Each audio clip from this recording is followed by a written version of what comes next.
നമുക്ക് കുഞ്ചാക്ക ബോബൻ്റെ ഒരു ചെറിയ ഷോർട്സ് കാണാം. ഈ ഷോർട്സ് കണ്ടപ്പോൾ എനിക്ക് ചെറിയൊരു മനപ്രയാസമുണ്ടായി. സോ അത് ഞാൻ നിങ്ങളോട് പങ്കുവെക്കണമെന്ന് എനിക്ക് തോന്നിയത് കൊണ്ട് മാത്രമേ ഈ സബ്ജക്റ്റ് എടുക്കുന്നു. എനിക്കറിയാം പലരും ഇപ്പോൾ വന്ന് പൊങ്കാലയിടും, ബിക്കോസ് ഫാൻ ഫെയിമിൽ നിൽക്കുന്ന ഒരു വ്യക്തിയെ പറ്റിയാണല്ലോ ഈ പറയുന്നത്. പക്ഷേ എൻ്റെ പോയിന്റ് ഓഫ് വ്യൂവിൽ എനിക്ക് ചെറിയ ഒരു അകൽച്ച, ഒരു ചെറിയ എതിർപ്പ് ഈ പറഞ്ഞ പ്രസ്തുത പ്രസ്താവനയോട് ഉള്ളത് കൊണ്ട് മാത്രം ഞാൻ ഈ സബ്ജക്റ്റ് എടുക്കുന്നു. നമുക്കത് കണ്ടാലോ?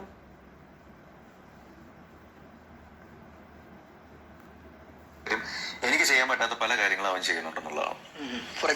ഫോർ എക്സാമ്പിൾ പ്രിയയുടെ മൂക്കിടിച്ച് ഷേപ്പ് വാങ്ങി.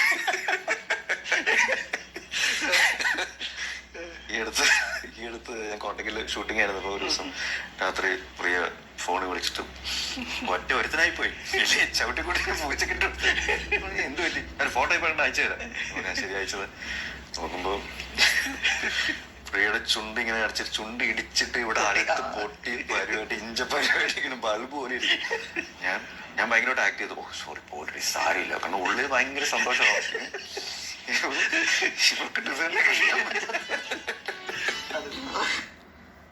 പ്രണയവിവാഹമായിരുന്നു രണ്ടുപേരുടെ എന്ന് ഞാൻ കേട്ടിട്ടുള്ളത്.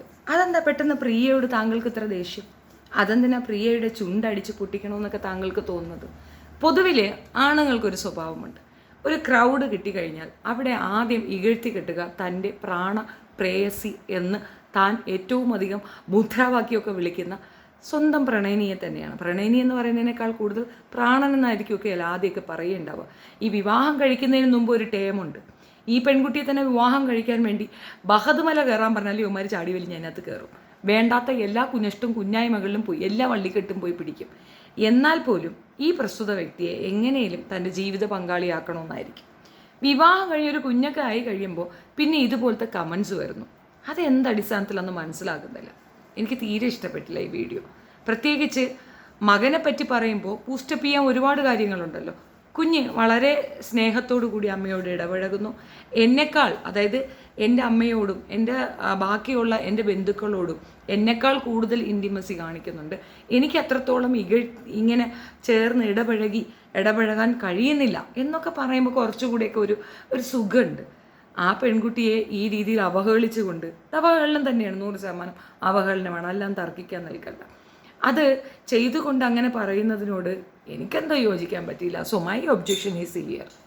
പിന്നെ വേറൊരു കാര്യമുണ്ട്. പൊതുവിൽ നമ്മളിപ്പോൾ സൂപ്പർ മാർക്കറ്റ് അല്ലെങ്കിൽ പൊതു ഇടങ്ങളിൽ പോയി കഴിഞ്ഞാൽ ഹസ്ബൻഡും വൈഫും കുട്ടികളും ഒക്കെ ഉണ്ടാകും. കുഞ്ഞുങ്ങൾ എന്തെങ്കിലും മിസ്റ്റേക്ക് കാണിച്ച ഉടനെ വൈഫിനെ കയറി ഒരു ചോണ്ടല. എന്താടി നോക്കിക്കൂടെ, കുട്ടീനെ നോക്കിക്കൂടെ, ഈ പറയുന്ന കോന്തനിക്ക് എന്താ നോക്കിക്കൂടെ? ഇപ്പോൾ ഈ ചില ഇടങ്ങളിൽ നമ്മൾ വളരെ പ്രസ്റ്റീജോടുകൂടി ഒരു കീപ്പ് ചെയ്യേണ്ട ചില മാനേഴ്സുകളുണ്ട്. അത് തകിടം മറിയുന്ന രീതിയിൽ പലരും ബിഹേവ് ചെയ്യാറുണ്ട്. അതിലൊരു ക്യാരക്ടറായിട്ടാണ് എനിക്ക് കുഞ്ചാക്ക ബോബനെ ഈ പ്രസ്തുത വീഡിയോ കൊണ്ട് അനലൈസ് ചെയ്യാൻ തോന്നിയത്. ഒന്നാമത്തെ കാര്യം, പുള്ളി പറയുന്നത് സത്യം പറഞ്ഞു കഴിഞ്ഞാൽ ഈ പറയുന്ന മീഡിയക്കാരനും ആ ഇളിച്ചുകൊണ്ടിരിക്കുന്ന അയാൾക്ക് സുഖിക്കാനും വേണ്ടിയിട്ടാണ്. അല്ലാതെ ഇതെന്തായാലും വൈഫ് കേൾക്കുമ്പോൾ അവൾക്കുണ്ടാകുന്ന പ്രയാസം ആലോചിച്ച് നോക്കുക. ഇദ്ദേഹത്തിന് അയാളുടെ വൈഫിനെ മൂക്കിടിച്ച് പരത്താൻ സാധിക്കാത്തത് മകൻ ചെയ്യുന്നതിൽ സന്തോഷം കൊള്ളുന്ന, അഭിമാനം കൊള്ളുന്ന ഭർത്താവ് എന്ന ഒരു വിവരം അത് ജോക്കായിട്ടായിരിക്കുമോ പ്രിയ എടുക്കുക? ഒരിക്കലുമല്ല. വളരെ ഹേർട്ട് ചെയ്യും. ഒരുപക്ഷെ താങ്കളോടുള്ള കൂടുതൽ കൊണ്ട് പുറത്തേക്ക് പറയുന്നുണ്ടാവത്തില്ല, പക്ഷേ ഉള്ളിൻ്റെ ഉള്ളിൽ ആ വേദന തന്നെ ഉണ്ടാവത്തില്ല. ഇതുപോലുള്ള ഹാംഫുൾ ആയിട്ടുള്ള സാധനം വളരെ ലൈറ്റായിട്ട് കുടിക്കൊള്ളുന്ന കണക്കൊരു വർത്തമാനമുണ്ട്. ചില ഗസ്റ്റുകൾ വീട്ടിലേക്ക് വരികയാണെന്ന് വയ്ക്കാം, വൈഫ് അവിടെ നിൽക്കുന്നുണ്ട്. ഈ ഗസ്റ്റിൻ്റെ മുമ്പിൽ വലിയ ആളാകാൻ വേണ്ടിയിട്ട് ഇകഴ്ത്തുക വൈഫിനെ ആയിരിക്കും. വളരെ ഇൻസൾട്ട് ചെയ്യുന്നതാണ്. എന്തടിസ്ഥാനത്തിലാണെന്ന് മനസ്സിലാകുന്നില്ല. അതിൽ കിട്ടുന്ന ഒരു പ്രത്യേകതരം സുഖമുണ്ട്. താൻ എന്തോ സംഭവമായെന്ന്. വാസ്തവത്തിൽ ആ ഗസ്റ്റിൻ്റെ മുമ്പിൽ താൻ വെറും ഒരു സീറോ ആവുകയാണ് അവിടെ ചെയ്യുകയുണ്ടാവുക. എത്ര പേർക്കത് മനസ്സിലാകുന്നുണ്ട്? കേമനായി എന്നൊരു തോന്നലാണ് തോന്നുന്നത്. കേമത്തരമല്ലത്, വിഡ്ഢിത്തം മാത്രമാണ്. പാർട്ട്ണറെ ഇകഴ്ത്തുമ്പോൾ കിട്ടുന്ന ചിരി അല്ലെങ്കിൽ സന്തോഷം, കയ്യടി, സത്യത്തിൽ അതൊക്കെ മോശമാണ് കേട്ടോ. എന്തായാലും ഒരു ഹാസ്യ കലാകാരനൊന്നും അല്ലല്ലോ താങ്കൾ അത്യാവശ്യം ഹീറോ ആയിട്ട് വർക്ക് ചെയ്യുന്ന ഒരാളാണ്. ഇവിടെ ഒരു ഹാസ്യത്തിൻ്റെ മേമ്പൊടിയോടുകൂടി മകനെ ബൂസ്റ്റപ്പ് ചെയ്യാൻ സ്വന്തം പ്രണയിനിയെ അല്ലെങ്കിൽ ഭാര്യയെ ഇങ്ങനെ ഇകഴ്ത്തേണ്ട ആവശ്യമുണ്ടോ എന്ന് കുഞ്ചാക്ക ബോബനോടുള്ള ചോദ്യമാണ്. ഇത് പൊതുസമൂഹത്തിൽ ആണുങ്ങൾ പൊതുവായി ചെയ്യുന്ന ഒരു കാര്യമാണ്. പലപ്പോഴും എന്നെ ഭയങ്കരമായിട്ട് ഇറിറ്റേറ്റ് ചെയ്തിട്ടുള്ള കഥാപാത്രങ്ങളാണിത്. ഇനി കുറച്ചുകൂടെ മുൻപോട്ട് പോയി പറയുകയാണെങ്കിൽ നമ്മൾ പൊതു ഇടങ്ങളിൽ വെച്ച് ഭാര്യയോടൊരു മെക്കിട്ട് കയറലുണ്ട്. വീട്ടിലാൾ പൂച്ചയായിരിക്കാം, വലിയ പ്രശ്നങ്ങളൊന്നും ഉണ്ടാകത്തില്ല. പക്ഷെ പബ്ലിക് സ്പേസിൽ കുറച്ച് ക്രൗഡൊന്ന് കാണുമ്പോൾ അതിൻ്റെ ഇടയിൽ താനൊരു സംഭവമാണെന്ന് കാണിക്കാൻ വേണ്ടിയിട്ട് ഭാര്യയുടെ നേർക്ക് ഒരു ഇടിച്ചു കയറ്റമുണ്ട്. അതെന്തടിസ്ഥാനത്തിലാണ് ചെയ്യുന്നത്? അതിലെന്ത് സുഖമാണ് ഉള്ളത്? ഞാൻ ഇനി ഒരു ഡൗട്ട് ചോദിക്കുന്നതാണ്. ഇനി അച്ഛനും അമ്മയ്ക്കും പറഞ്ഞൊന്നും പറയാൻ വരണ്ട, സംശയം ചോദിക്കുന്നതാണ്. ഇതേ മകൻ താങ്കളുടെ പേരൻസിനെ ചെയ്താൽ താങ്കൾക്ക് ഇത്ര ചിരി വരുമോ? താങ്കളത് പ്രൗഡോടുകൂടി പറയുമോ? എനിക്ക് തോന്നുന്നില്ല കേട്ടോ.